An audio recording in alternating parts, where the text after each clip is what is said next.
I wish that you could hear the pitter-patter of little feet that I'm hearing. Oh my goodness. What's the pitter-patter of little feet? It's a new little kitten with a little tiny skeleton. Oh my goodness. So small. Chris and I got a little boy orange kitten yesterday. His name is Maximus after the Fallout show.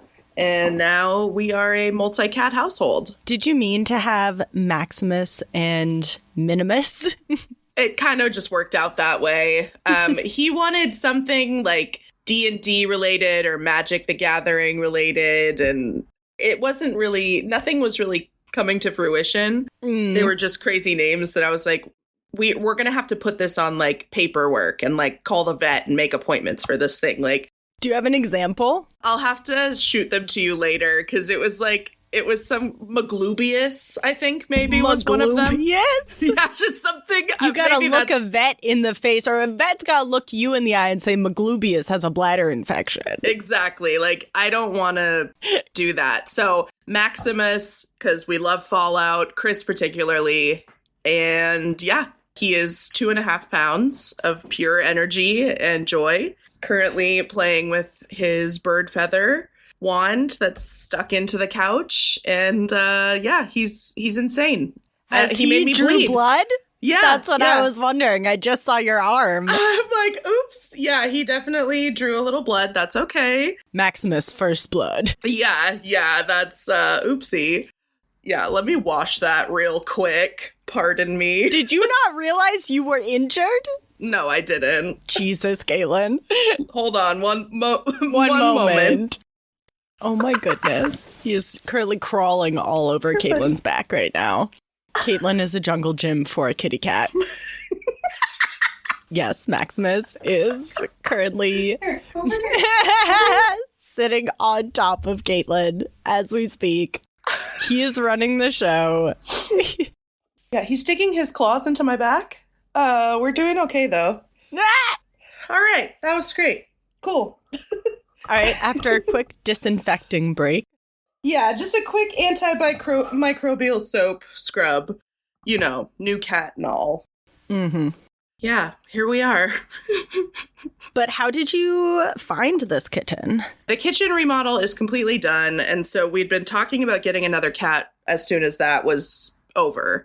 And Chris and I were just kind of talking about it, and I was like, I don't know how into this he is. Like, I don't want to force this, you know? And then he sent me a listing for little Maximus, whose shelter name was Dashiell, and they called him Dash for short. Oh, he is about 11 weeks old. So my goodness. Brand spanking new. Yeah, fresh out the oven. So the story is that somebody was driving around in a van with him and then gave him to some unhoused folks.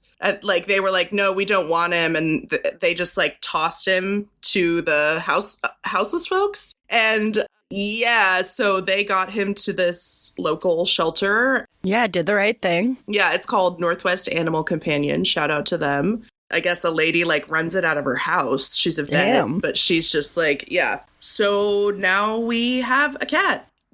We went and met him yesterday at his foster home, and they gave the green light. So I filled out a contract and paid for him and went shopping for some kitten stuff. And here we are. Damn. How's the resident Miss Minnie doing with it? She's not loving it right now. She's kind of hiding in our bedroom. He's not out and about in the whole house yet. He's just in my office, which is like upstairs. So just sort of the sounds and smells of him have made her a little bit upset, but hoping that she'll get used to it. Aw, sweet girly. She'll be a good big sister. Anyway, we'll post photos of the new baby, but, you know, I don't have any fun facts about cat skeletons. I can't even talk. Cat skeletons, but that would have been a good thing to have. But he's only 2.5 pounds, so his skeleton is probably just so small.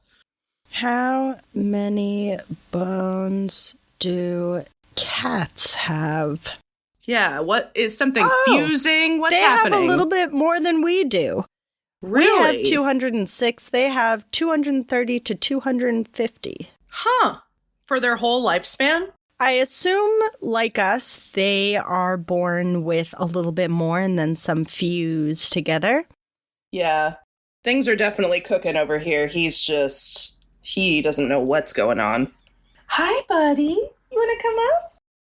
Cats can rotate more than the spines of most other animals. Their vertebrae have a special flexible, elastic cushioning on the discs, which gives it more flexibility. A flexible spine also contributes to the speed and grace of cats. Yeah, he definitely is graceful. In olden days, a glimpse of femur was only for morbid dreamers, but you're not alone. Bring anything bones.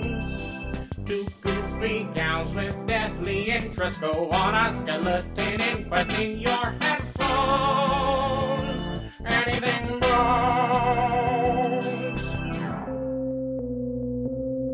Hello and welcome to Anything Bones. My name is Sophie Smokey Schwartz. And I am Katelyn, new mom heart.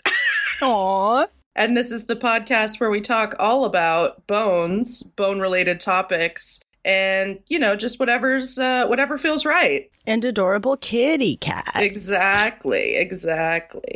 Well, last time that we spoke, we had a very heavy episode. Oh, yeah. I always bring the heavy. Yeah, but I thought that it was very important.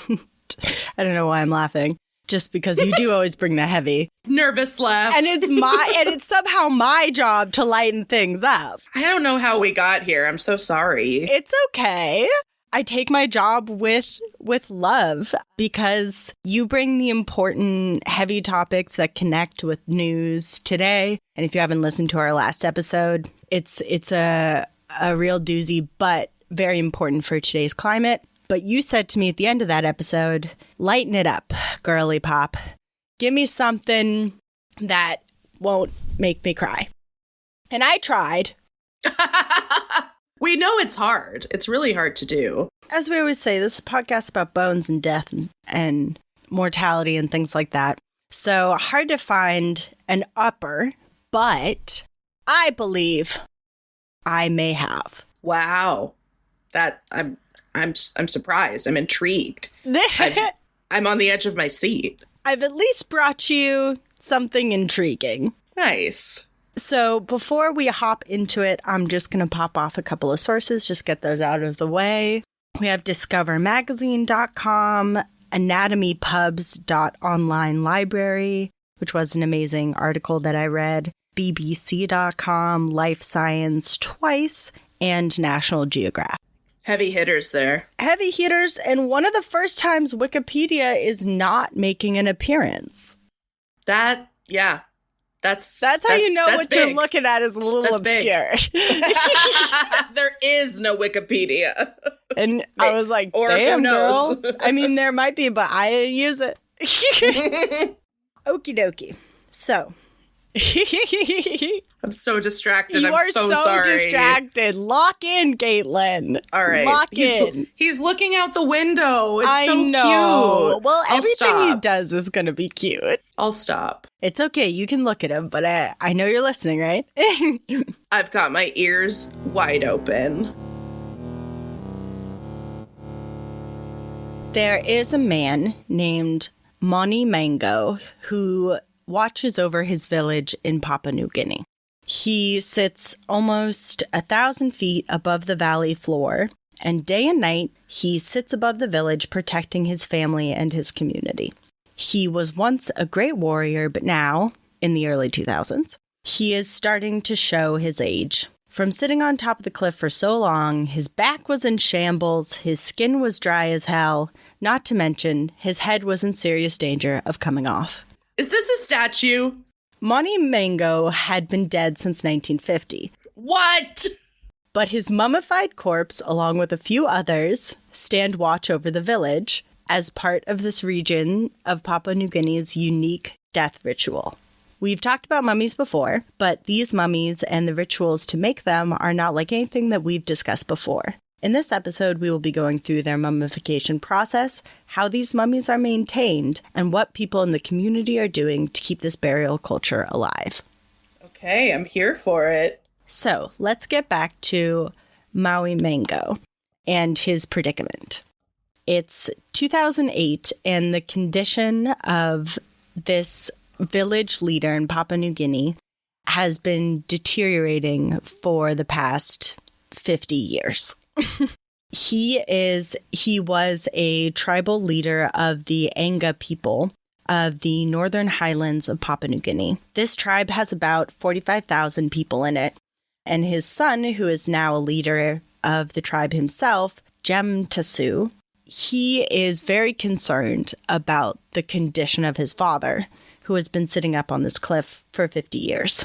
In 2004, a biomedical scientist named Ronald Beckett was attending the World Congress on Mummy Studies in Torino, Italy, where he learned about this unique mummification process and Mauni Mango's deteriorating condition.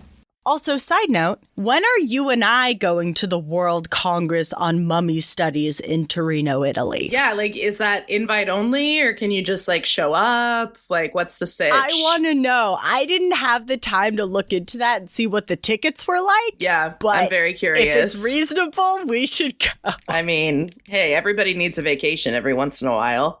I have nothing to present. I just want to listen. I just want to hear about all the mummies and the people who study mummies. Yeah, I just want to be in the room. Yes, because this is a place where people are making connections. Because this is where Beckett ends up talking to a woman named Ola Lohman. And she's a photojournalist and scientist who worked in Papua New Guinea. And she had worked with Jem Tasu and his tribe and was like, hey, they're trying to rekindle this mummification process over there. What would you think about heading down to Papua New Guinea and giving a helping hand? Ooh, I'd be like, yeah, let's do it. He said the same thing. Let's do it. Beckett also roped in a friend and anthropologist at Western University in London, Canada, Andrew Nelson, who was also very interested in the Anga and their mummification process. Jem Tasu wanted to keep his memories of his dad alive, and he also worried that the mummification ritual in general was going to be lost to time because it's an oral tradition. So he was wanting people to record this process for future generations. And it's very interesting because when we think of mummies, we tend to think like Egyptian mummies are probably the most famous mummies, right? Yeah, I'd say so. And a lot of the reasoning behind the mummification process for Egyptians is to have like a body and stuff in the afterlife and to take everything with them that they had in this life into a better new afterlife. For the Anga people, it's less of an afterlife in the sense of like there is no afterlife for them, but they live on in the memories of the people in their tribe. So if they are mummified, this is also a culture that has not had photography for a really long time. So to remember their loved ones and to be able to keep their memory and their ghost alive, kind of, they want to be able to see them and be with them and have them watching over the community because that protects the community in their eyes. So when you view it like that, it's not so weird, right? No, I mean, it's you know, objectively, it's a corpse decomposing outside of, you know, a coffin or outside of the earth, which is not something that we in the Western world really ever see. So it's strange in that sense, but probably very, very normal to people in that culture. Yes, because, you know, kind of going back to that afterlife and like lack of photography intersection, they believe that the face is kind of the most identifying part of a person, which I would agree with. Yeah. So their ghosts kind of rely on their faces to be recognizable to get back to their bodies. The belief is that at night, the ghosts go roam around and do ghost stuff, protect the village, whatever. And then when they come back in the morning, they can see their face, and so they can go back into their body. Oh, interesting. Which I really love. Yeah. I love the idea. But so it's very important for the face to stay preserved so that they know which body to go into. Yeah, so they recognize themselves. Absolutely. So one of the first documented cases of this mummification being seen by people in the Western world would be by this British explorer named Charles Higginson in 1907. But Beckett, the guy who's going to go and help restore the mummy, says that they've probably been doing it for an extremely long time. We just don't have the like fossil record of it. But pretty much if you ask anyone in the area, they'll tell you, this is our way, basically. Like that's a quote, I think, from one of the articles, is that when asked, is just, this is our way. Yeah. And it's like, hell yeah, I don't question it. But how are these mummies made? That's kind of the part we haven't gone into. I'm ready. I want to know. You're ready, and I want our audience to be ready as well. So this is the part where we're going to talk about the mummification process. So if you're a little squeamish, you may want to skip ahead a little bit. All right, here we go. So again, going back to the concept of what do we think of when we Western people think of mummies, we usually, again, go back to the Egyptians, and they tend to work from the inside out. They take out all the organs, wrap up the body afterwards, bing, bang, boom, you got yourself a mummy. The Enga kind of work in reverse. They are focusing on the outside, kind of in.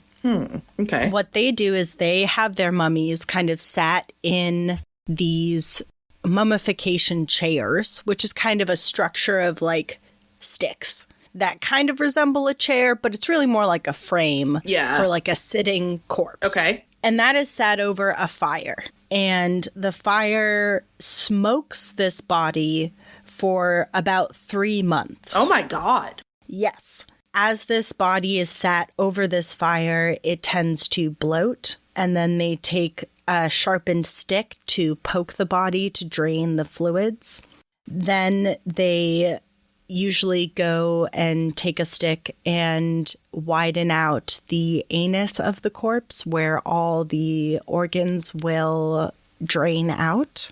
Okay. Yeah. I told you this one was a little rough. Moving on. Yeah.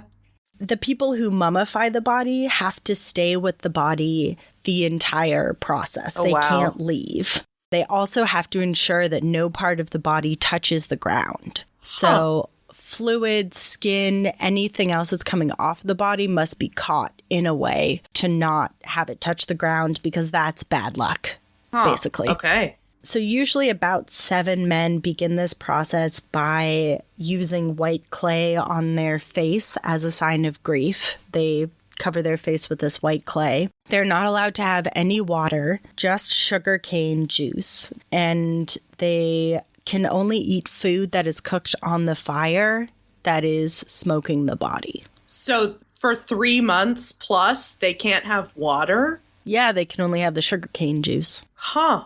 That's wild. It is. And this is an incredibly labor-intensive process because they have to basically watch this body at all times and make sure it's smoking and not burning. Yeah, I guess. And if, like, the stuff, if there is, like, skin that is, like, blackening and chipping off, they have to use, like, a stick to kind of, like, scrape it off. The body is kind of, for a while, expanding, but then once it's drained, it's going to start shrinking down and hardening into this kind of, cute kitten is being held right now, into this more like shriveled, hardened, blackened, preserved corpse, right?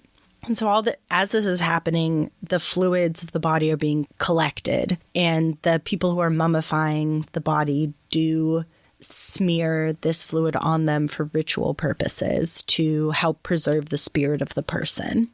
That's generous of them. I think I would lose my mind at that part. This is dedication to the extreme. Yeah. Like, this is what I admire so much about this process, is that it's incredible dedication because, like I just told you, and I'm about to tell you this now, they cannot bathe during this process. Yeah, I wonder if it's like the same like family, taking care of the bodies for like generations, or if it's like, how do you get into this? And there's probably no way to know because we don't have a lot of written information about this. You're very much correct that it is an oral tradition. And so you just have people passing it down from family to family. And Moni Mango, the guy that we're talking about whose body is going to be preserved or going to be restored, he's likely one of the last people it's ever been done to. Okay. And that was in the 1950s. So the information that we have around this process is very scarce, other than like this restoration process in which these two researchers, Beckett and Nelson, went down, talked to these people who, we're going to talk about this a little bit more later, were a bit reluctant at first, and rightly so, to open this process up to outsiders. I think that makes sense. Well, you open it up for criticism, you open it up for part as we're kind of, get back into finishing the process here. But the final steps of this are that you take that, shriveled, preserved corpse and you put him in his chair. He's still in his chair. He doesn't leave. And you bring him up to the top of the cliff to join the rest of the elders and watch over the village. Okay. And as we were just talking about that they would be hesitant to show outsiders this process, these mummies who guard the village and mark the territory of this tribe, basically, were highly scrutinized by Christian missionaries who showed up in the 1900s and, that whole area of time. Christian missionaries showed up and were like, this is gross. Yeah. You guys are gross. It's unhygienic, even though they've been doing it for thousands of years and they are not getting sick by it. Yeah, that's not really for them to say. No, it's not. And the people of this region, they don't like burying people underground. They think that it makes it too easy for them to be forgotten. Oh, I know. And they think that it makes the ground blood hungry, which I think is very interesting. Yeah. And they believe that it could hinder crops and the development of their harvest. And so, these are all legit beliefs for them. And the Christians say, no, we think it is immoral and unhygienic, and we want you to believe in Jesus, not your ancestors who are watching over you. Just the ignorance of the colonialists. Oh, yeah, definitely. And the researchers definitely came to this with an entirely different attitude, than any Christian missionaries ever have. And especially this photojournalist, Lohman, who we'll talk a little bit more about later, but she was very persistent in wanting to understand their culture and not being judgmental of it. Mm-hmm. So back to, in the early 2000s, the current leader of this clan, Jem Tasu, who is wanting his father's body, Moni Mango, to be restored. So Beckett agrees that he is, after the conference, the mummy conference that we want to go to, he agrees to go to Papua New Guinea and check it out. Yeah. He's like, yeah, I'll figure it out. And he basically just goes there with examination tools, and that's it. He's like, I'm going to figure this out. Got to see it for myself. So he gets to the village,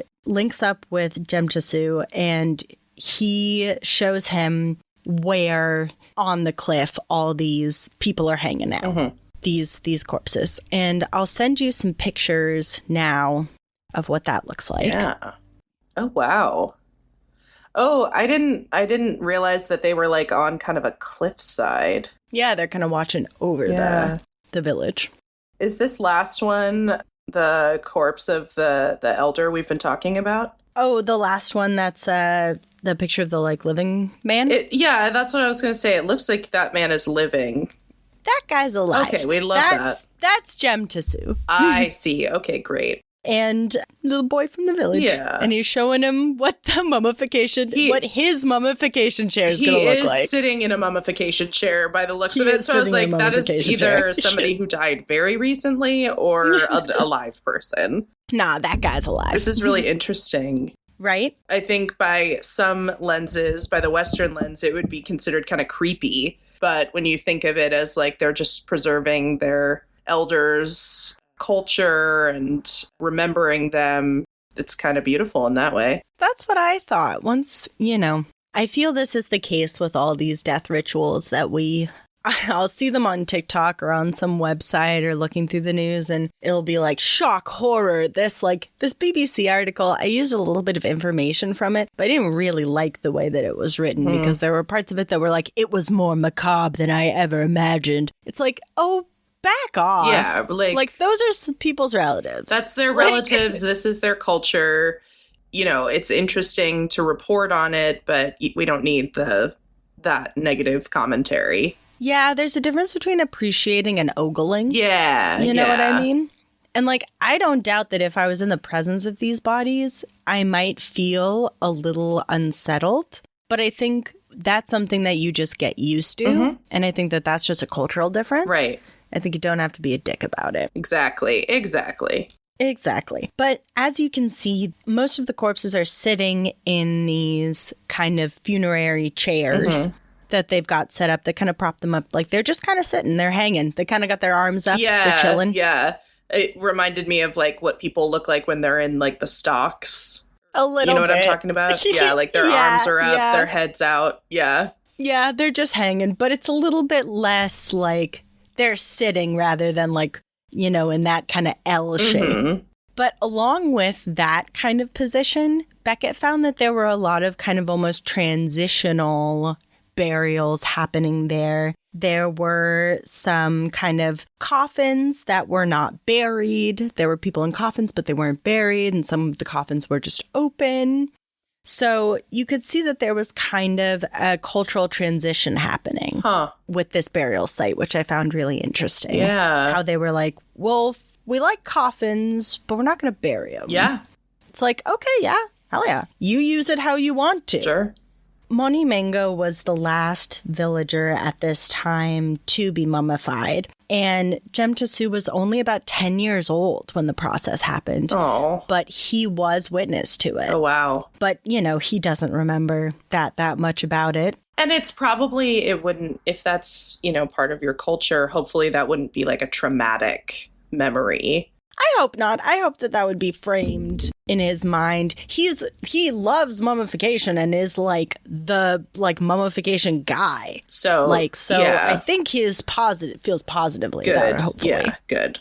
Because that's his whole credo throughout this whole story, is that he wants to keep mummification alive, per se. Yeah. Which I love, and I think is, one of them, an extremely noble thing to be doing. Yeah.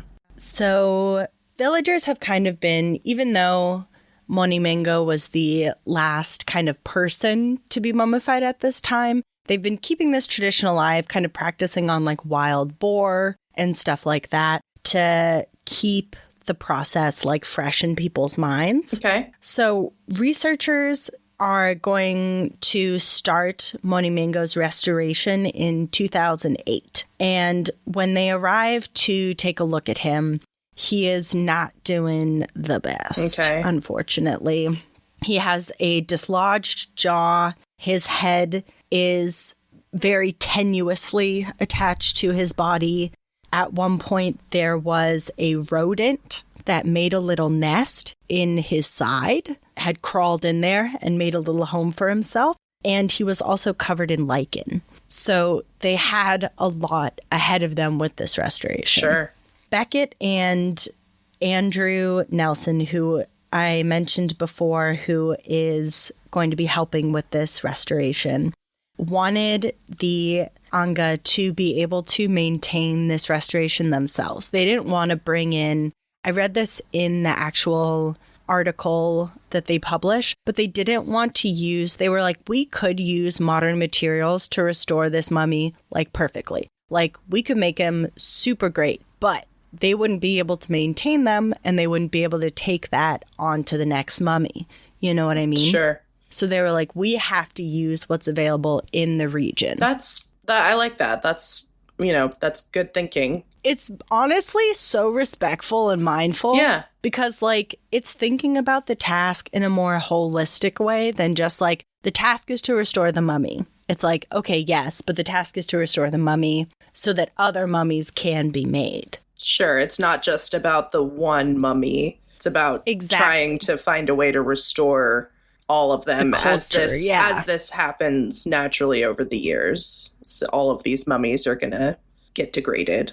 Exactly. So the team decides that they're going to go into the jungle basically with Anga people and be like, hey, what do you think would make good restoration materials? Let's explore all these options. And they ended up testing a bunch of different natural materials that they found. One of the best was that they used this bark cloth called tapa to patch parts of his body, such as his jaw and his head. And then they also used sap that they were able to heat up and use like a glue. And it's called the kamaka sap. And they used that as glue to kind of help with his jaw, help with his bones. They also wanted to get the lichen off of him. Sure. And this was kind of a harder task. But they ended up using crushed shells from the beach, local shells that have the same pH as bleach. And they were able to they were able to naturally bleach the body. That's really cool. Wow. Isn't that so sick? That's really smart. It's so smart. And it's something that they can do in the future. Mm-hmm. They can collect those shells and they can crush them up and they can make this paste and this material to get rid of lichen on other bodies. Yeah. It's perfect. So back to our guy, back to our restoration friends. So they're using these natural materials and they find that Moni Mango's appearance is really improving. They're like, this is honestly working so well. And they were like, you know what? Let's do the other mummies. Awesome. Why not? And so they end up restoring like all the mummies on the cliff. Wow. Which I really like. It's really sweet. It is. It's like, we've figured out this process. Now let's apply it to the rest of these mummies so that like everyone in the community's ancestor gets to be restored, not just like one guy. Yeah, exactly. And like maybe they'll learn more by doing the process over and over. Yes. Also, I love mummy makeover montage. Like, I wish I was there for that. Yes. When Jemtasu saw the results, he was overjoyed. Aww. He loved it. He was crying. He was dancing. He was singing. He was like, this is exactly what we wanted. Oh, that's wonderful. It is. When they returned 2 years later, after this restoration, Moni Mango was still in amazing condition. And the lichen had not grown back. Perfect. Guess we just needed the bleach stuff. The fucking shells! The bleach shell. Right? This restoration meant a lot to this community, and it also helped to revivify the mummification techniques in that area. Jemtasu, Moni Mango's son and community leader, had wanted to be mummified for a very long time. Aww. Although at first he was unsure about the researchers' presence in his village, this restoration and his work with the researchers during the process solidified for him that when it came time for him to be mummified, he wanted it to be recorded for future generations. Aww. Ula Lohman, who was the one who first told Beckett about Moni Mango and the mummies in Papua New Guinea, she's a German photographer and environmental scientist who was incredibly interested in the Anga culture. She first met this tribe in Papua New Guinea in 2003. She had been interested in their mummification process and wanted to study it for herself. But to get there is a full day's drive, followed by a 3-hour hike into the highlands of this island. Jesus. So after she gets her ass out there for the first time, she is politely told to leave. Oh, yeah. I mean, yeah. Fair enough. The tribe was not very accustomed to visitors at this time. This was all before the restoration that I just told you about. Oh, yeah. Then you can't just, like, show up. I mean, there's also not really a way to, like, call ahead, but... No. Yeah, that could have gone either way, so, yeah. But she was persistent. She really wanted to know more about this culture, and she wanted to appreciate it and not judge it. So she returned several times, and each time that she came, they warmed up more up to her, she to them, and a relationship started forming. That's wonderful. Yeah, exactly. And, you know, during this time as well, she attended that World Mummy Congress and told Beckett about the mummies. And so she's helping to make this connection. And after, she ends up working with this tribe for over a decade through this restoration and, making relationships with Jemtisu and his family. After she had made, all these visits, Jemtisu ended up confiding in her that he himself wanted to be mummified. And he actually, Jemtisu at that time, he doesn't know how old he is. Oh, yeah. I mean, they don't keep records of that kind of thing, I'm sure. Yeah, or if they do, they just started doing it more recently. His birth year might not have been written down, but he felt that he was coming to the end of his life at this time. Okay. And he approached Loman to, when he was, after he had passed away, for her to photograph and record his mummification process. Wow. Which she was incredibly honored by. Yeah. He wants this process done by his sons. And so he is teaching his grown children how to mummify using, the boars, the wild boars, and in conjunction with anthropologists Ronald Beckett and Andrew Nelson. So in this time when they're doing the restoration, he's also on the side being like, hey, sons, pay attention. Yeah, you're going to need to... This is going to be me. Yeah, you're going to need to do this for me as well. And his sons... We're not pleased about this. Well, I mean, I'd be like, no, Dad.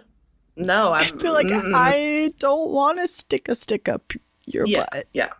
But he wants them to do it. That's what he wants. That should be what he gets. Exactly. And after a lifetime of badgering, the kids have finally promised him that they will do as he asks. Oh, my God. They're like, oh, yes, Dad, fine. Fine, we'll mummify you. And the rest of the tribe literally was like resistant to it as well because they were like, we don't want to smell that. That was literally like a point for them. Yeah. They were like, I'm not sure. We haven't done this in 50 years on a person. We do it on a pig sometimes. Yeah, if it's not, I kind of assumed that they had a place where they did this far away, but yeah, if it's just right next to all the action, yeah, I'd be a little concerned about that, I suppose. Yeah, the mummification hut is in town. Okay.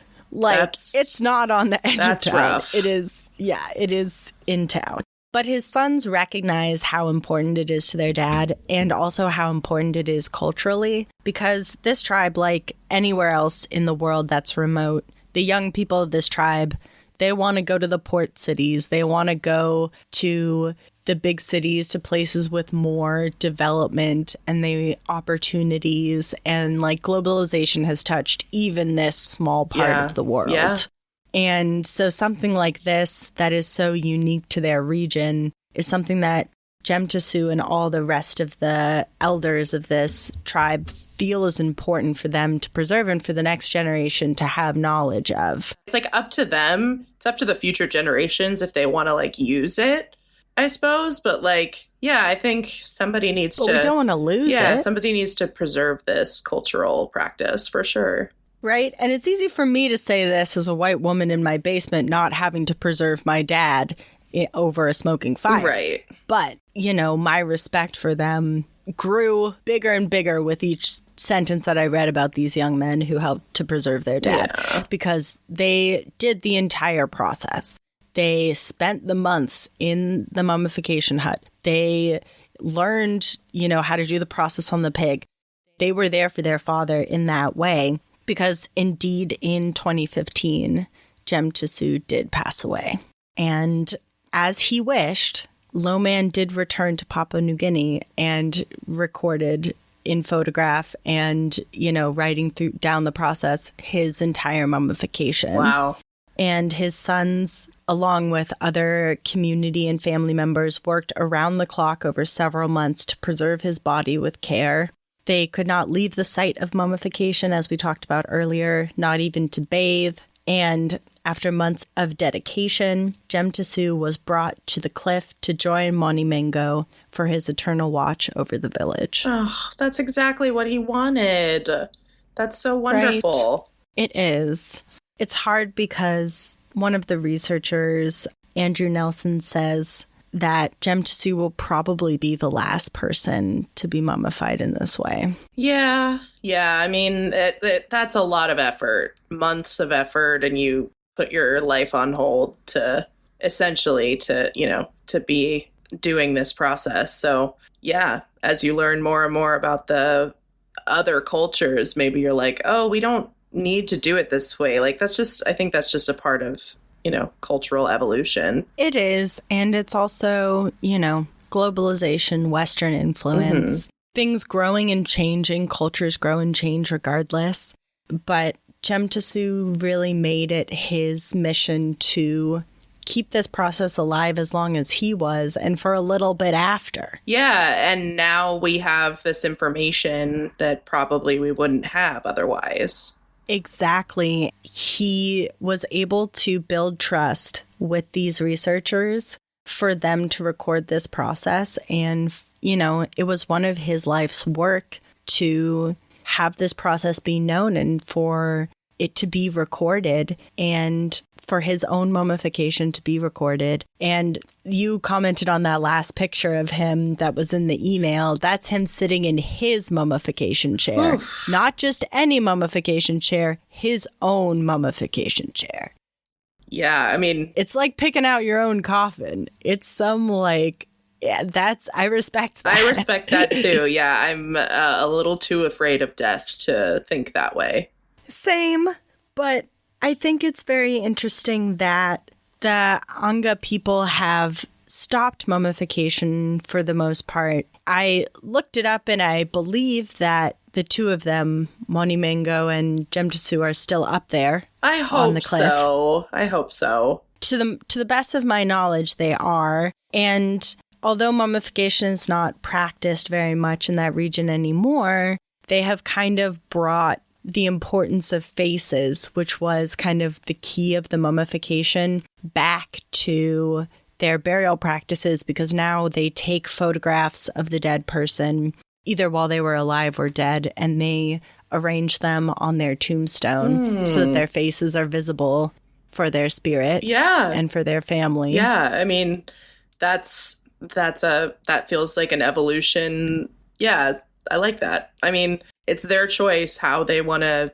use these practices. And it's amazing that the practice has been preserved in its truest form in these pictures that we have. And then the rest of the people can decide how they want to do it or not. But I like that they have the option. And I like that this is not lost to time, because we may not know how they started doing it, but we know that they did do it. Yeah. And that's important. Yeah, and if that village is as remote as you were saying, then not a lot of people are going to get out there to see that or keep that for posterity. Yeah, but I just have so much respect for Jemtsu's family and that they carried out his wishes how he wanted them to. Right. And that the researchers held up their end of the deal too. They said, I'll come back. And they absolutely did. Love that. And I love that. And I love that they touched up the other mummies that were out there too. That makes me very happy. So Katelyn, was this an uplifting tale for you? Yeah. I mean, I don't feel sad. I feel like, wow, there are good people in the world. Right. There are good people in the world that are willing to mummify their dad. There are good cats in the world as well. Max has been asleep for the whole second half of this story. Max has been asleep on Katelyn's chest, just in the sweetest little ball of kitten. His ears have been twitching this whole time with little sleepy ear twitches. Oh my God, he's so freaking cute. Yeah. I gotta take a picture of this. Yeah, do it. He's so freaking cute. Yeah, I can't wait for you to meet him. I was just going to say, I can't wait to meet him. Yeah. And I can't wait for our boneheads to see pictures of him online. Yeah. Well, thank you for listening. And again, there probably was a little bit of scraping and sounds on my audio, so sorry about that. Max, it's Max's first day on the job, so we have to cut him a little bit of slack. Yeah, he doesn't know recording etiquette yet. No, and he'll figure it out. He'll figure it out. I'll teach him. Well, I hope all of our boneheads are having a good week And remember to appreciate your bones and give yourself a little bit of grace this week. You're trying your hardest. Yeah, you don't have to mummify your dad, but you do have to try at life. You do. You do have to try at life. You got to put some effort in. I'm trying to put some effort in. We got this. I believe in you, boneheads. And as always, Bon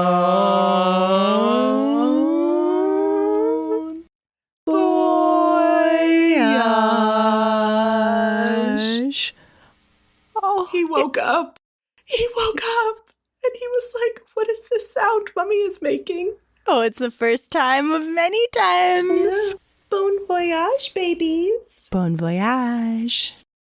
Thanks for listening to Anything Bones. Follow us on Instagram or Facebook at Anything Bones Podcast, or email us at anythingbonespodcast@gmail.com. Thank you to Nick Kruger for our spooky music and Stephen Vetteroff At Chubby Scrubby on Twitter, for our jazzy vocals, and thank you to Camilla Franklin at Camilla Strader on Instagram. for our beautiful bony artwork. Please rate, review, and subscribe. So, I'm sweaty. Is it hot in the basement? It shouldn't be. I just have been wearing my jammies. I'm going to delete this, but I just got to, get sweaty at night. Yeah. And No, I smell yeah. gross. Well, don't worry, you're not alone. This cat stinks. I love him to death, but yeah, his breath is bad. His farts are lethal. I'm hoping that some different food will sort that out. But oh my God, he is a stinky boy.